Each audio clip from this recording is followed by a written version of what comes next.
I think Joseph Sheridan Le Fanu is often, somewhat to our detriment, relegated to the classroom, the academic paper, and the scholarly monograph. That's not to say Le Fanu isn't a good object of academic study. I'm doing a PhD on him. But I just think there are ways in which we can dedicate ourselves to letting Le Fanu and his works out into the world, so to speak, a little bit more. Because I think his work deserves to take some kind of foothold in our lived experiences outside the academy. And it was in this spirit that I recently ran the aforementioned Le Fanu Video Symposium. 9 scholars submitted videos in the form of conference-style presentations, video essays, and creative work. And important to me was that these videos were created with the express purpose of being put on YouTube, and therefore would be created from the start to meeting interested parties in an accessible way, meeting them in their homes, on their personal devices, at whatever time was most convenient, and with accessibility measures in place like accurate subtitling. And what I hope is that doing so breaks down some of these walls between viewing Le Fanu's works as avenues of scholarly study and viewing them as works of art that might affect us on a personal, day-to-day level. Critic Victor Sage talks about Le Fanu's The Purcell Papers striking out at a Protestant reader's perception, potentially overcoming that reader's objections to admitting the uncanny. I think we can take that idea of Le Fanu's text striking out at the reader a bit further by examining the quite mundane process anyone who reads these texts takes part in. This simple act of looking down at a text, reading it, internalizing the experience of living in its created world, and then looking up. In this looking up, this awakening back into our real world, I think it's worth examining what we take with us, how our gaze might be changed by the experience we've just had. And I'd like to do that by first talking about Le Fanu's The Haunted Baronet from his collection, The Chronicles of Golden Friars. I'm somewhat of an evangelist for Le Fanu's The Haunted Baronet, which feels a little appropriate here. And this story, like so many of Le Fanu's stories that aren't Carmilla or Uncle Silas, doesn't get much attention outside the odd academic monograph. One of the central dynamics of The Haunted Baronet is an interplay between two forces. The first consists of a community's constructed rules about what is real or not. The second consists of figures who emerge from the landscape and steadily deteriorate the ability of characters to believe in those rules about what is real and what is not. In broad plot terms, then, The Haunted Baronet is about a town, Golden Friars, which exists alongside a lake that's rumored to be haunted. Gradually, these haunting forces gain power, outside killing one protagonist with a ghostly hand that rises out of the lake and pulls him in. These forces steadily gain more and more influence over our protagonists, who find they have no real way of understanding or stopping them. This makes our protagonists somewhat lose their ability to subscribe to the supposedly rational vision of reality maintained by authority figures in their community. One such authority figure is the town physician, Dr. Torvey. He will characterize the murderous, ghostly hand that emerged from the lake like this. He says, "Everyone can see what that was. Why, of course, it was simply the reflection of his own hand in the water in that vivid lightning." He, like so many authority figures in Le Fanu's fiction, depicts that which falls outside his vision of what is materially real and socially acceptable as unreal. Here, only those who subscribe to the reigning vision of reality can be designated everyone, can be trusted to give accurate testimony of what this hand was. The witness or subjectivity of anyone who might have seen something outside the accepted vision of reality is kind of rhetorically discarded here. Now, the narrator of the story, and Le Fanu's narrators in general, address us as if we are fellow occupants of Le Fanu's fictional world. Further, these narrators generally are not omniscient. They have their own perspectives, motives, and blind spots, like anyone who writes about real events in our own world. We're therefore positioned, because we are addressed as occupants of Fanu's world, we're positioned as existing within that fictional world, but we might have difficulty understanding with certainty what is truly real and what is not while we occupy that world. That's because we have no objective lens through which to judge this world. We are presented with a variety of subjective lenses. Readers are therefore presented with possible visions of reality through which to judge this world, rather than any clear, objective sense of reality. In this text, the primary vision of reality offered to us is that upheld by people like Torvi, by authority figures. This ostensibly rational vision of reality they put forth might function as a kind of life raft thrown to us in a sea of uncertainty. It provides a supposedly coherent understanding of this otherwise dark and seemingly incomprehensible world. However, that life raft might not be as buoyant as it initially appears. And as the story goes on, we see more and more figures who violate that sense of reality. Aside from hands that emerge from the lake to kill passers-by, there are ghostly figures in antiquated clothing who can predict the future. We also see men become convinced that they can predict the hour of their death and ultimately become vindicated in that seemingly irrational belief. We might begin to realize the reality being maintained in this community by people like Torvi can't adequately protect those living in the community. And because while reading, readers are asked to imaginatively exist in Fanu's shadowed world, such a vision of reality might not be able to provide us adequate frameworks for understanding this world. We're perhaps invited to feel an acute, simulated sense of danger while reading these texts, while imaginatively occupying the world they create. The landscape itself in this tale then becomes a shadowed space from which disruptive figures emerge. They challenge the ability of characters and of readers to subscribe to inadequate visions of reality in the shadowed fictional world they occupy. And the landscape, as a result, seems changed in light of these disruptions. Near the end of the tale, a woman named Lady Walsingham becomes one of the last people to strongly, vocally advocate for the reality upheld in this community, the supposedly kind of rational vision that Torvi represents. She ultimately can't end up promoting the sense of reality anymore, and the landscape itself, how she views it, mirrors that effort. The narrator states, "There was very little snow falling, half a dozen flakes now and again. Even these desultory snowflakes ceased at times altogether, and returning, as they say, by fits and starts, left for long intervals the landscape under the brilliant light of the moon in its wide white shroud.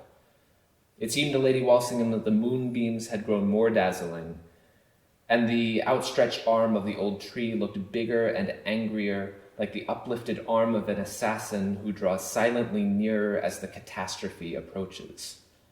Cold, dazzling, almost repulsive in this intense moonlight and white sheeting, the familiar landscape looked in the eyes of Lady Walsingham." Now, at this point, neither Lady Walsingham nor the reader can be certain that the community's official vision of reality will make safe or contain that which emerges from the landscape, these elements that have so punctured her community's reality. Lady Walsingham's previous vision of reality, thus, can no longer render her situation safe. There's nothing to prevent this approaching catastrophe, that feeling that is reflected in this landscape, that is utterly changed, made threatening, making what was once familiar repulsive in the eyes of someone who wanted to keep up their former vision of reality. We're therefore immersed in this world, given a possible vision of reality through which to understand it, and then find that vision inadequate. Our certainties about the nature of this world and the frameworks in place to understand it, they're all made uncertain. Like the characters, readers are prompted to question their ability to subscribe to that vision of reality upheld by authority figures like Torvi, and our vision of that world, therefore, must change, as Lady Walsingham has here. So, I had all this in mind when I thought about creating my video for the Fanu Video Symposium, and I wanted to use some landscape, some kind of visual language to supplement my ideas here. So originally I thought about filming around Loch Gur here in County Limerick, which I know we'll hear more about today.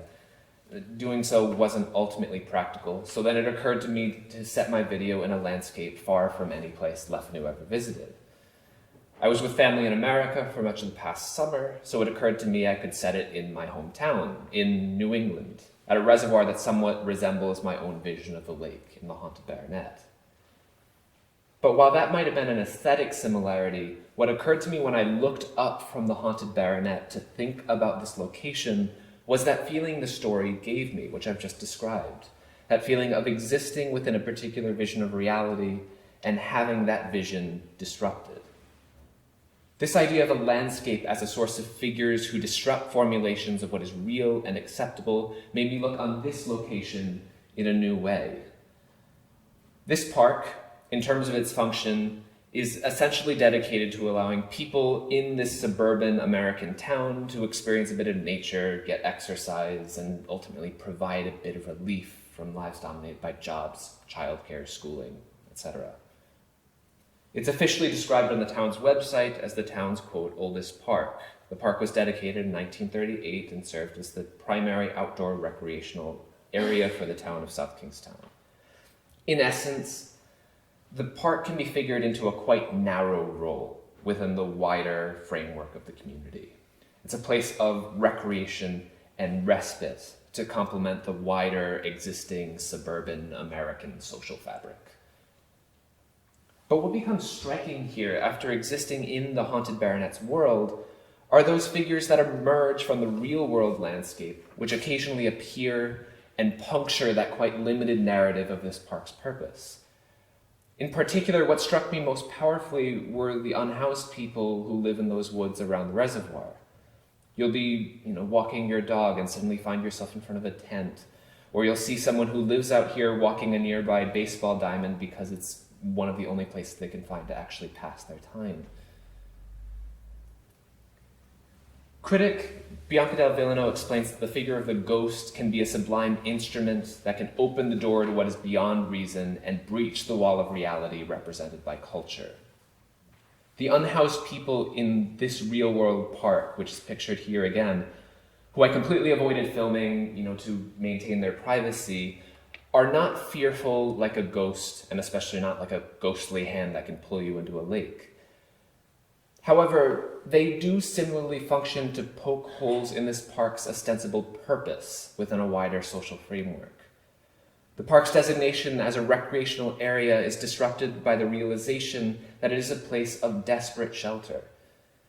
That disruption can then spread outwards. These unhoused people also puncture that wider social framework of the town that this park is meant to support. They, to borrow again from Del Villano, breach the wall of reality the town lives under. They expose its cruelty, its inadequacies, demonstrating its failure to serve the vulnerable. Their presence, in light of my reflections on the Haunted Baronet, prompts me to more strongly question the social frameworks I am party to, as this park's ostensible purpose starts to crumble before my eyes. The park's official purpose and the wider frameworks that purpose is supposed to serve are unable to contain this landscape any longer.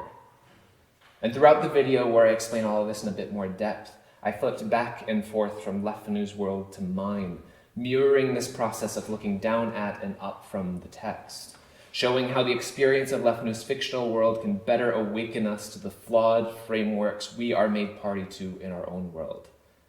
Like Lady Walsingham, and as you will see represented by the darkening landscape here, our visions of these landscapes change. What I think is important here is that Fanu's works, through interpretation and reinterpretation, can filter into our experience of our world if we let them, and can affect us in new and profound ways through that act of looking up from the text. One contributor to the Fanu Video Symposium, Theodora Jean, made a fascinating video charting strains of influence of Fanu's texts, especially Carmilla and Uncle Silas. And she showed how their effect is felt in pop culture up to the present day. Theodora even shared personal creative work that bears thematic and aesthetic resonances of Fanu's work. And there's real power in that, I think, when Le Fanu's works are allowed out into the world a bit more through adaptation, when they're allowed to be interpreted and reinterpreted in fascinating ways, and when they're thus allowed to color our perception through consistent, widely distributed acts of artistic reimagination.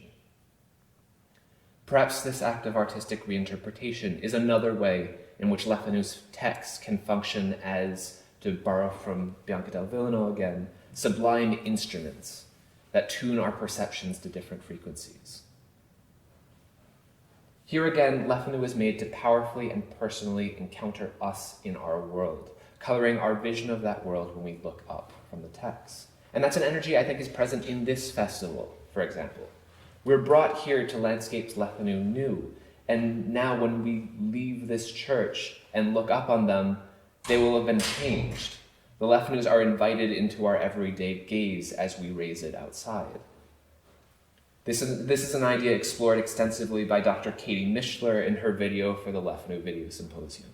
Katie maps the locations Le Fanu occupied during his life alongside an illustration of his mythical status as a recluse, the, quote, invisible prince. The video maps these locations' evolutions before and after Le Fanu's occupation, thus demonstrating Le Fanu's mark on the ever-evolving story of Dublin and of other locations throughout Ireland. This mark might be troubled and hazy and mythic and indeterminate, but it is present and it does affect our gaze on these landscapes. We see extra chapters and dimensions in them when we gaze upon them, when we bring Le Fanu's material and mythic presence into focus. And by the approaches of these three videos, we can see a few different ways in which our gaze might be empowered by a personal encounter with Le Fanu's life and texts, if invited into our day-to-day experience in unique ways.